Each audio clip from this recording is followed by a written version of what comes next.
Hey everybody, in today's video I'm going to show you how you can set up nested drop-down options in Microsoft Excel. In this example, I've got a list of courses and I'm going to set up two drop-downs. One so the person selects the main subject, and then based on that subject, they'll have a different list of courses. So if they select math, they'll only have a list of the math courses. Science, they'll only see science courses. I'm going to show you how we can do this if you're using an older version of Excel and a newer one and have access to the newest functions in Excel. The first thing I'm going to do is set up my drop-down fields. So here I'm going to enter in the subject and here the course. And here is where people are going to make their selections. So there's going to be a drop-down here and a drop-down here. So I'm going to first select the subject and then the course. So I'm going to start with how to do this on a newer version of Excel. So assuming you're using something like Microsoft 365. So let's start with our first drop down, which is going to be for the subject. So I'm going to click on this cell here and go to the data tab, click on data validation and select the option for list and the source. And what you may not have realized is that you actually don't need to filter out unique values in here. If I just hit enter and click on OK, it's going to do that for me. So I don't even have to remove duplicates or anything like that. I just specify my range and it's done that for me. So I can select math, science, whatever.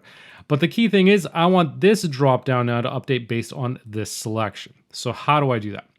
So with Excel, what I can do is one of the newer functions that it has is the filter function.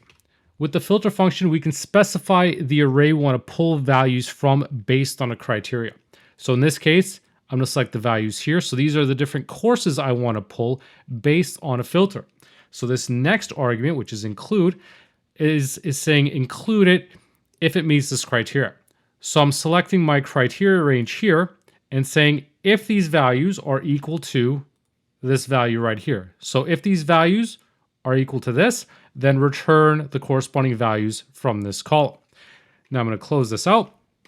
And now you can see for math, we've got algebra, pre-calculus, AP, statistics. So it's correctly populated that list based on the math courses in my list. So now, as for the dropdown, I'm going to go in here, click on data validation once more, select list, and I'm going to select I'm just going to reference actually the cell G1. How it's going to work is I'm just going to type in equals G1 and hit the pound sign after.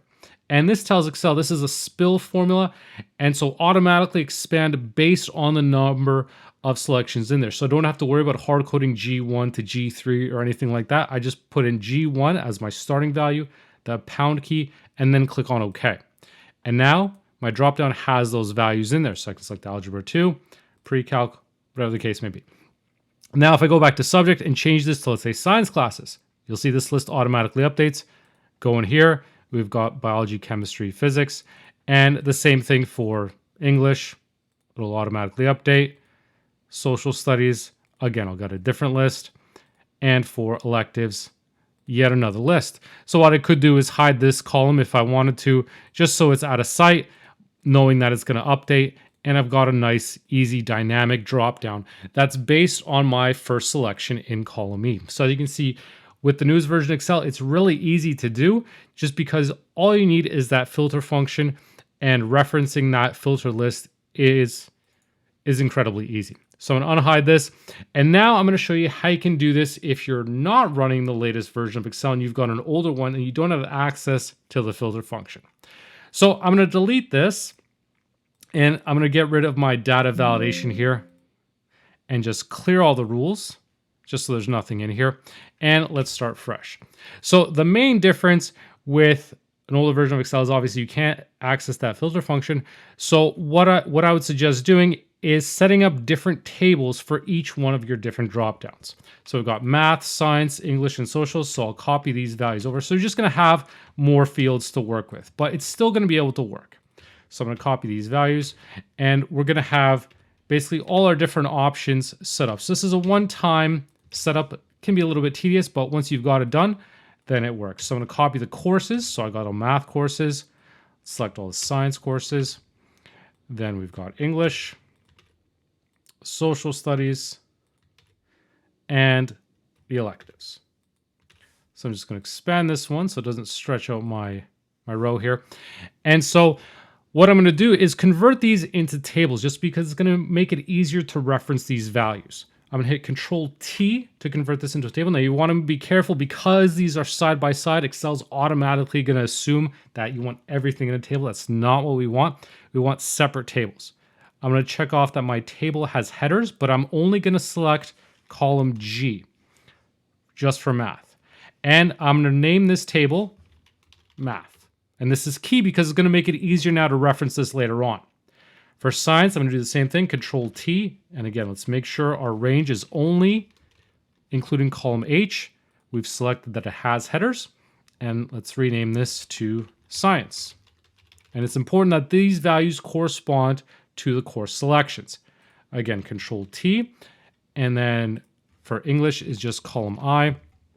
My table has headers. Like I said, it's a bit of a tedious process, but once it's done, it'll work. Control T for social studies. This one is going to be column J. Table has headers again. And this one, we're going to put social studies. And I'm going to put an underscore there just to make it easier to reference in the dropdown. And then for the electives, that's going to be my last one. My table has headers. This time it's not detecting anything else just because it's in there. And type in electives. So now we've got that set up. And since I changed social studies to have an underscore, I'm going to do the same thing on here. Now, what you could do preferably is to just not use spaces just because it's going to be a lot easier when working with dropdowns. But that's just the easiest workaround. What we could do is have a lookup values. So if someone selected social studies, it's going to link to a certain table. But for the sake of not trying to overcomplicate this, I'm just going to show you how you could deal with that if you have the spaces. So now I'm going to set up my initial drop-down list for the subject again. So data validation, and I can select, of course, my list here, or I can select just my filtered list right here where I've got all of my different categories already. Click on OK. It doesn't matter whether they're horizontal or vertical. It's still going to be able to populate that list. So now I've got math, science, English, social studies, and electives. And actually what I want to do is make sure we've got social studies with that underscore here. Just again, to make sure that it's correct because those values are going to be linked based on those selections. So now what I'm going to do is select those different options. We've got math. And now what I'm going to do is I need to reference this table. So here, you notice these tables, let's make sure we've got math, science, English, social studies, and electives. So we've got those tables correctly referenced. Now what I'm going to do is go into the data tab and set up my data validation. And I'm going to again go into the list option. And for the source, this time what I'm going to do is use the indirect function. And with the indirect function, I'm going to reference that value in E3. Because it's a named range, I'm going to click on OK. Now it's going to link to those values. So I've got math, we've got algebra 2, we've got science, biology, chemistry, physics, we've got English, select those options. We've got social studies, and again, because I've got that underscore, everything links up correctly, it's pulling in correctly as well.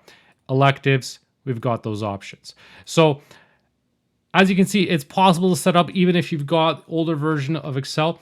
The key thing is you're just going to have to manually set up these different tables as a one-time setup. But once you've got that, then you can also have this nested drop-down list as well.